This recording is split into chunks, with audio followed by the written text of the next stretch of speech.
When you're trying to get your life back from hip pain, it's helpful to keep these 3 fundamental truths in mind. Number 1, real change doesn't announce itself with fireworks. It shows up in small stuff that you stop thinking about.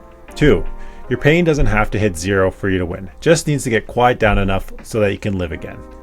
And 3, that shift from managing your symptoms to actually getting better happens in stages you can track across real life, not just on the treatment table. Let's walk through what that actually looks like. Before, after, and all the shifts in between to tell your plan's working.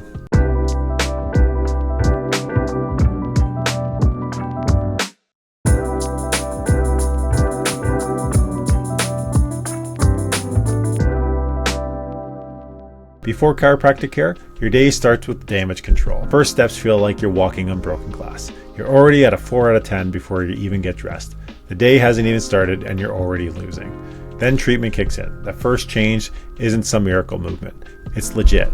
You're swinging your legs out of bed without bracing for impact. First steps still suck a little, but they don't make you wince. Some mornings you can catch yourself halfway to the shower before you remember you didn't open your handy dandy bottle of pain pills. Maybe you're still at a 3 out of 10. But the dread lifts. And honestly, that changes everything. Before care, the commute is where everything goes sideways. You start out fine, and then that deep ache creeps in like bad house guest. By the time you leave the parking lot, already late for work, your hip is pissed off and ready to let you know about it. You get out of the car doing that awkward half-limping thing, hoping that nobody notices, but we all know that they do. After some solid care and targeted hip work, things shift. You sit through the same drive with way less buildup. And when you step out, you're actually walking like a functional human again. For the first time in a long time, it doesn't feel like you're made of rusty hinges anymore because your spine and ribs are moving correctly. Is every day perfect? Hell no. Rough days still happen, but your commute stops draining your battery before you even clock in. Before care, hauling stuff from the car is its own special nightmare. You're making multiple trips because one loaded up walk spikes the pain hard. You're not just exhausted, you're behind before roll call even happens. As you get stronger and things line up better, you start racking up actual wins. You can carry more in one shot without your hip staging a revolt.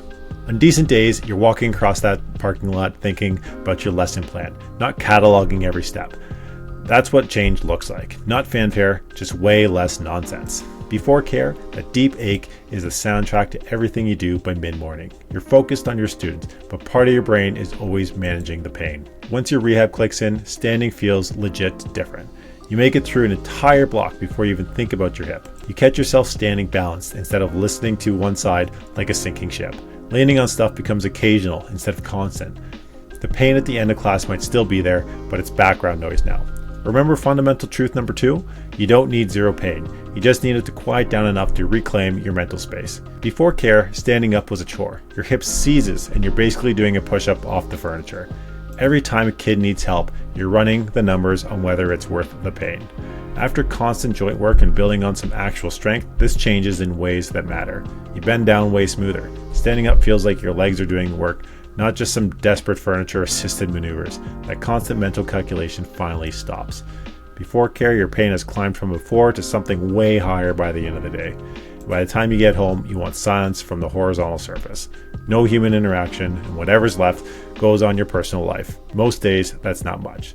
As the work stacks up and habits stick, end of the day starts looking different. Your pain curves through the day, flattens out instead of spiking. That walk to your car becomes a wind down again instead of an endurance test. You have more energy left for yourself in the evening. Hip might still have opinions, but instead of screaming at you, it's more like a tap on the shoulder. You've got enough to make dinner, actually talk to people and say yes when something comes up.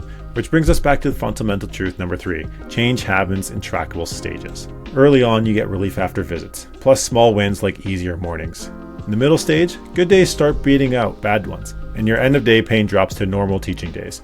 Later on, you maintain progress with fewer visits using your exercise routines as your foundation. Here's the deal. You don't need to be pain-free to get your life back. You need your pain dialed down predictable enough so you can teach, drive, bend, and actually live without doing pain calculus every damn hour. And that's doable, and that's worth it.